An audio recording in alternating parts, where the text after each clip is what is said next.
King Lear. काफी समय पहले इंग्लैंड में लियर नाम का एक राजा शासन करता था।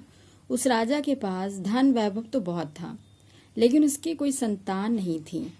इसी चिंता में वह सदैव डूबा रहता था। खैर, ढलती उम्र में उसके घर 3 कन्याएं उत्पन्न हुई, जो एक से बढ़कर एक रूपवती थीं। इनमें से बड़ी का नाम गोनरिल था, मझली का नाम रीगन तथा सबसे छोटी कन्या का नाम कॉर्डेलिया था। राजा सबको एक समान समझता था और बड़े लाड प्यार से पालता था, लेकिन कॉर्डेलिया से उसका विशेष लगाव था। जब वे बड़ी हुई तो राजा उनके लिए अच्छे से अच्छा वर ढूंढकर उनका विवाह करता गया। इस तरह गोनरिल का विवाह अल्बनी के राजकुमार के साथ और रीगन का विवाह कर्नवाल के राजकुमार के साथ संपन्न हुआ। अब केवल सबसे छोटी राजकुमारी कॉर्डेलिया ही विवाह के लिए शेष रह गई। उसके लिए भी दूर दूर से विवाह के प्रस्ताव आते थे, किंतु फ्रांस और बरगंडी के राजकुमार दोनों उसे बहुत चाहते थे। दोनों ही इस उम्मीद में राजा लियर के दरबार में आकर रहने लगे थे। उधर राजा लियर की उम्र बढ़ती जा रही थी, उसके अंगों में शिथिलता व्याप्त हो गई थी तथा राजकाज के कामों में अब उसका मन नहीं लगता था। उसने सोचा, क्यों न मैं राजपाट और अपनी लड़कियों को सौंपकर जिंदगी की अंतिम घड़ियां शांति से व्यतीत करूं। यह सोचकर उसने तीनों राजकुमारियों को अपने पास बुलाया और कहा, प्यारी बेटियों, तुम देख रही हो कि अब मैं वृद्ध हो चुका हूँ। मेरे शरीर में अब इतनी ताकत नहीं कि राजकाज का भार उठा सकूं। इसलिए मेरी इच्छा है कि यह भार तुम्हें सौंपकर मैं अपने परलोक की भी सुधि लूं। किंतु इस राज्य का बंटवारा करने से पहले मैं तुम तीनों से यह जानना चाहता हूँ कि कौन मुझे कितना प्रेम करती है। उसी के अनुरूप इसका राज्य के 3 हिस्से करके तुम में बांट देने की मेरी इच्छा है।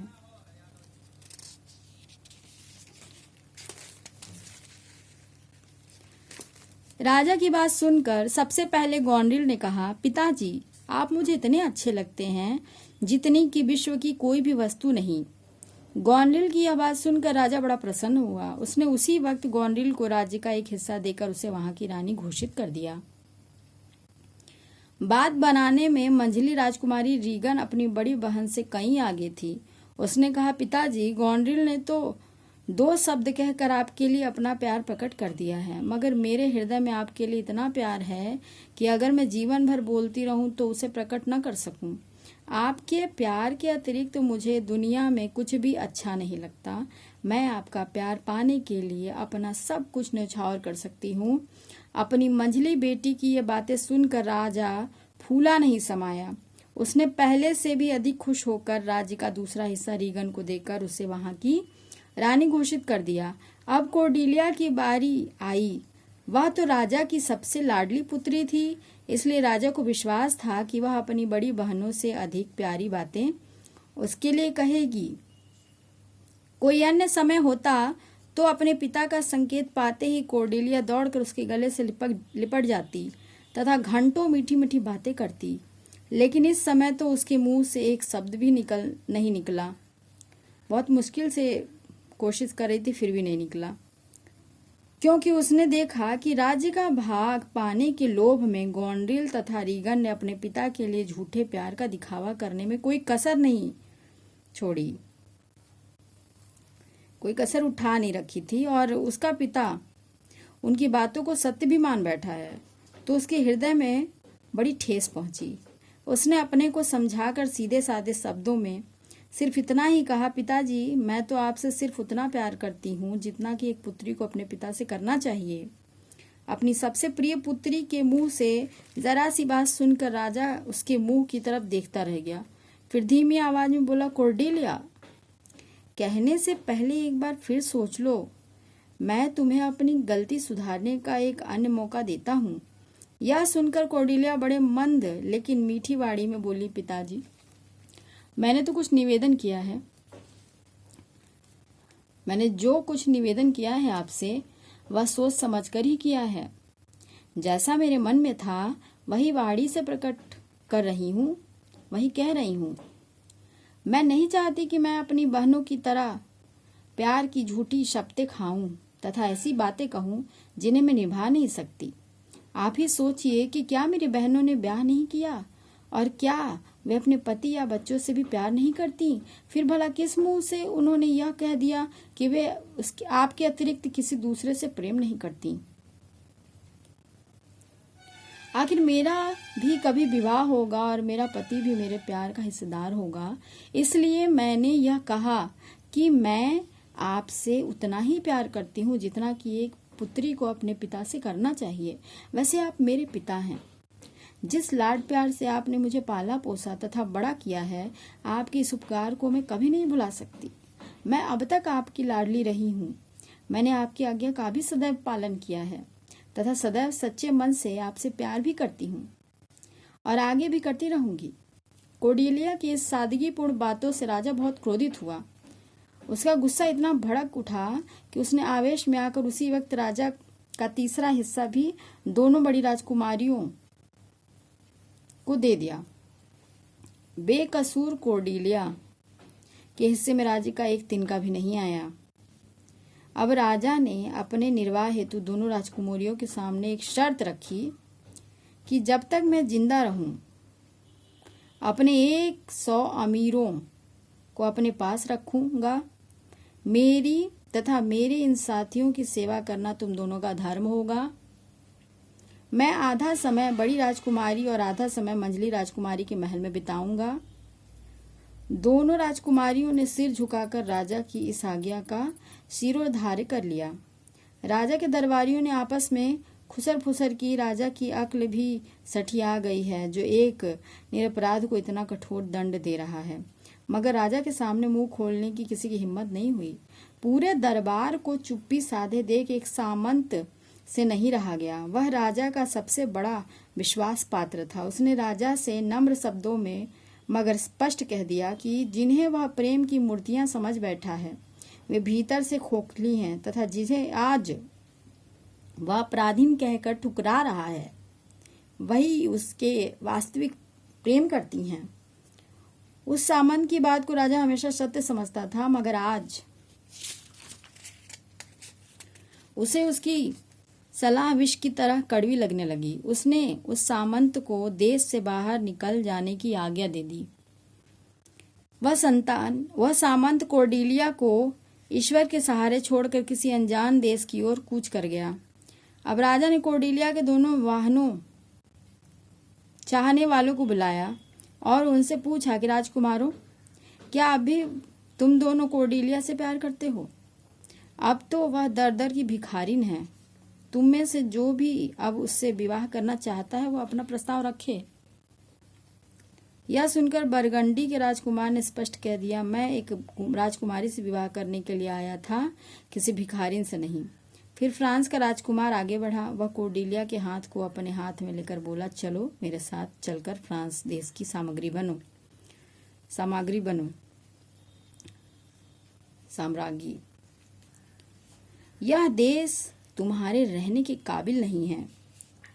कोर्डेलिया ने अश्रुपूरित नेत्रों से अपने पिता से विदा ली और बहनों की ओर देखकर कहा, बहनों, मैं तो अब चली, मगर पिताजी का ख्याल रखना। मेरी अनुपस्थिति में पिताजी को जरा भी कष्ट न होने पाए। गोंड्रिल ने उसे चिढ़ाते हुए कहा, बस बस, अब रहने भी दो। तुम अब अपने बारे में चिंता करो। हम खूब समझते हैं कि हमें क्या करना चाहिए और क्या नहीं। कोर्डेलिया से अब आगे सुनते न बना। वह मन ही मन पिता के सुख के लिए ईश्वर से प्रार्थना करती हुई फ्रांस के राजकुमार के साथ विदा हो गई। इधर शर्त के मुताबिक राजा लियर अपने 100 अमीरों के साथ बड़ी राजकुमारी गोंड्रिल के महल में निवास करने लगी। वहां रहते हुए उसे अभी कुछ ही समय बीता था कि गोंड्रिल के रंग ढंग बदलने लगे। पिता और बेटी को मिले हुए कई कई दिन बीत जाते थे। राजा उससे मिलना चाहता पर वह 100 बहाने बना देती। वह खुद उससे मिलने पहुंच जाता तो माथे पर त्योरियां चढ़ा लेती। कहने का अभिप्राय यह है कि वह उसे बोझ सा समझने लगी थी।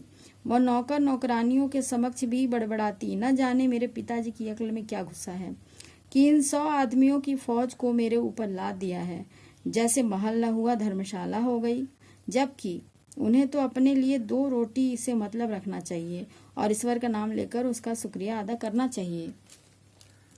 राजकुमारी की देखा देखी नौकर चाकर भी राजा की सेवा से जी चुराने लगे। बेचारा राजा परकटे पक्षी की मानिंद असहाय होकर दुख में अपना समय बिताने लगा। उधर कहने को तो वह सामंत राजा की आज्ञा पाकर प्रदेश को गमन कर गया था, लेकिन वह पैनी आंखों से पहले ही भाप चुका था कि राजा पर कौन सी आफत आने वाली है। इसलिए एक सच्चा स्वामी भक्त होने के कारण उसने राजा को गोंडिल तथा रीगन के रहम पर अकेले छोड़ देना उचित नहीं समझा। एक दिन वह निर्धन नौकर का वेश धारण कर के राजा के पास आया और हाथ जोड़कर उसके सामने खड़ा हो गया। उसे देखकर राजा को संदेह तक नहीं हुआ कि वह उसका वही पुराना शाही सामंत है। गहरी श्वास भरकर उसने पूछा, बाबा क्या चाहते हो? उस सामंत ने दीन लफ्ज में कहा, श्रीमान आपकी सेवा का मौका चाहता हूँ। राजा बोला, बाबा नौकरी चाहता है तो किसी रईस के घर जा।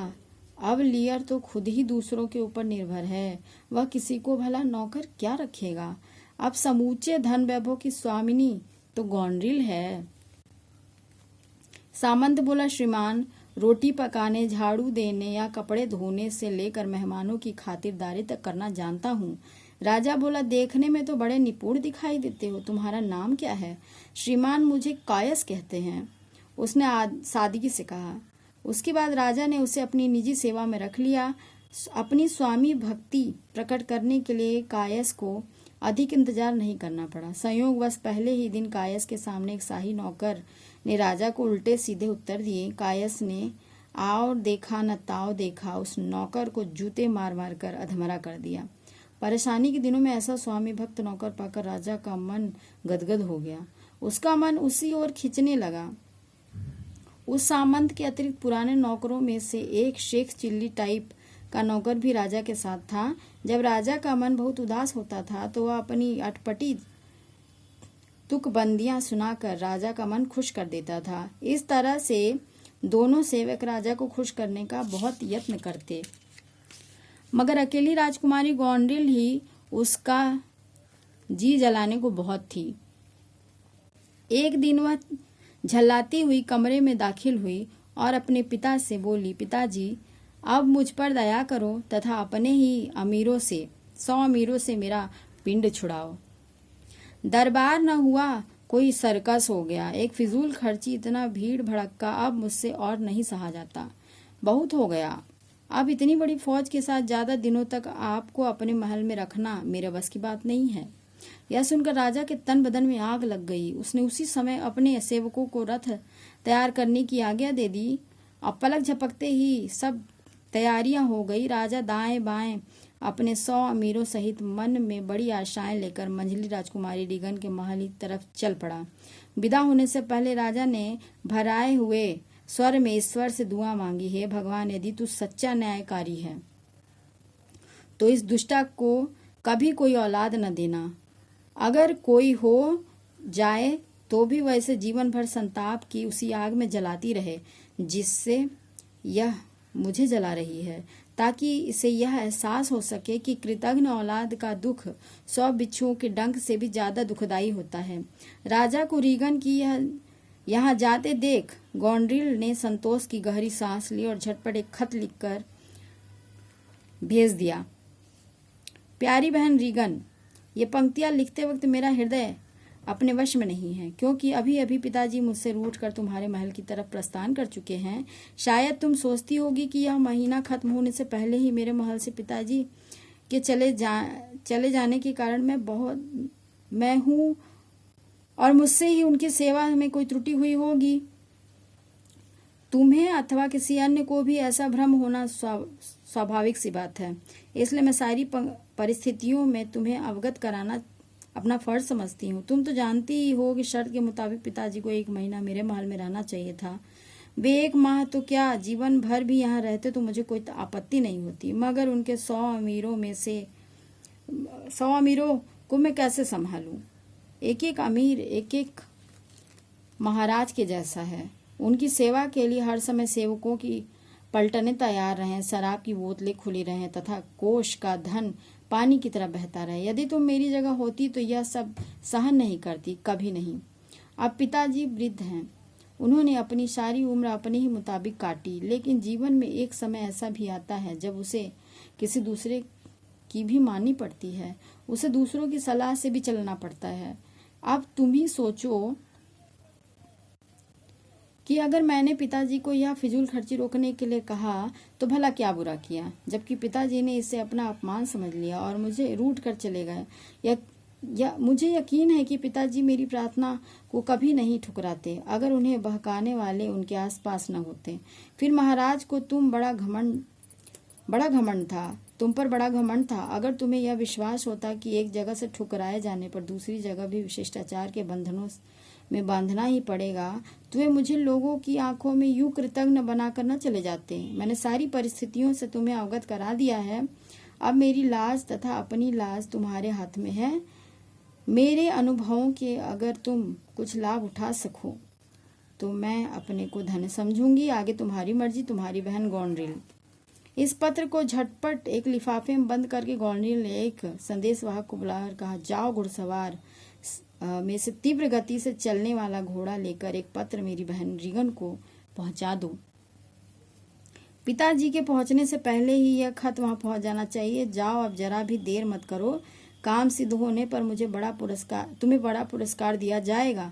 संयोग की बात, जिस वक्त गॉनड्रिल का संदेशवाहक रीगन महल में पहुंचा, ठीक उसी समय राजा लियर का पत्र देकर उसका सेवक कायस भी महल में पहुंचा। इस पत्र में राजा ने रीगन को सूचित किया था कि वह उससे मिलने के लिए आ रहा है तथा वह उसके स्वभाव के लिए तैयार रहे। कायस को यह पहचानते देर नहीं लगी कि वह वही नौकर है जिसे उसने एक बार राजा का अपमान करने की वजह से मार मार कर अधमरा कर दिया था। इस मौके पर उसे देखकर कायस यह भी समझ गया कि वह किस विचार से वहां आया है। उसे देखते ही कायस की त्योरियां चढ़ गईं। उसने घूंसों तथा जूतों की मार से उसकी फिर से मरम्मत कर डाली। जब यह संदेश रीगन के पास पहुंचा तो उसने कायस के हाथ पैर बंधवाकर उसे बंदी गृह में डलवा दिया।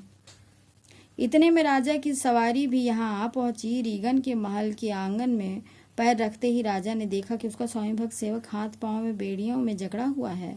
यह उसके लिए अपशगुन था। कहाँ तो वह भारी स्वागत की उम्मीद से यहाँ आया था और कहाँ द्वार पर एक सेवक को भी खड़ा नहीं पाया। परिस्थिति को भांपते राजा को देर न लगी। फिर भी उसने साहस करके द्वारपाल से कहा, राजकुमारी कहाँ है? द्वारपाल ने प्रत्युत्तर में कहा, इस वक्त राजकुमारी अपने शयन कक्ष में आराम कर रही हैं और प्रातः काल से पहले आपसे नहीं मिल सकेंगी। यह सुनकर गुस्से के मारे राजा की आंखों से चिंगारियां निकलने लगी। क्रोध से उसके नथुने फूल गए। उसने कहा, इतनी निर्लज्जता! जिस पिता ने अपने सिर का मुकुट उतार कर अपने माथे का सिर का मुकुट उतार कर उनके हाथ में रख दिया, उसी का इतना तिरस्कार! ऐसी बेटियों से तो भगवान बचाए।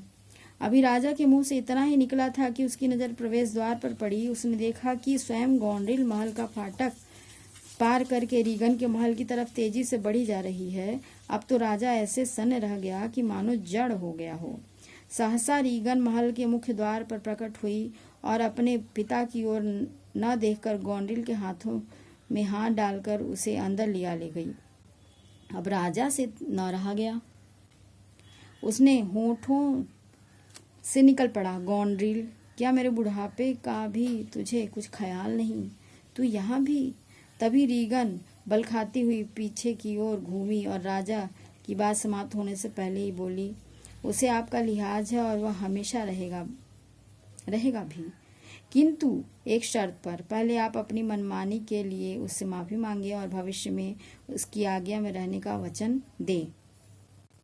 अब वह मल्लिका है और आपकी संरक्षिका है। अगर आपकी आज्ञा में रहना आपको स्वीकार है तो आप अब भी उसके साथ उसके महल में जा सकते हैं।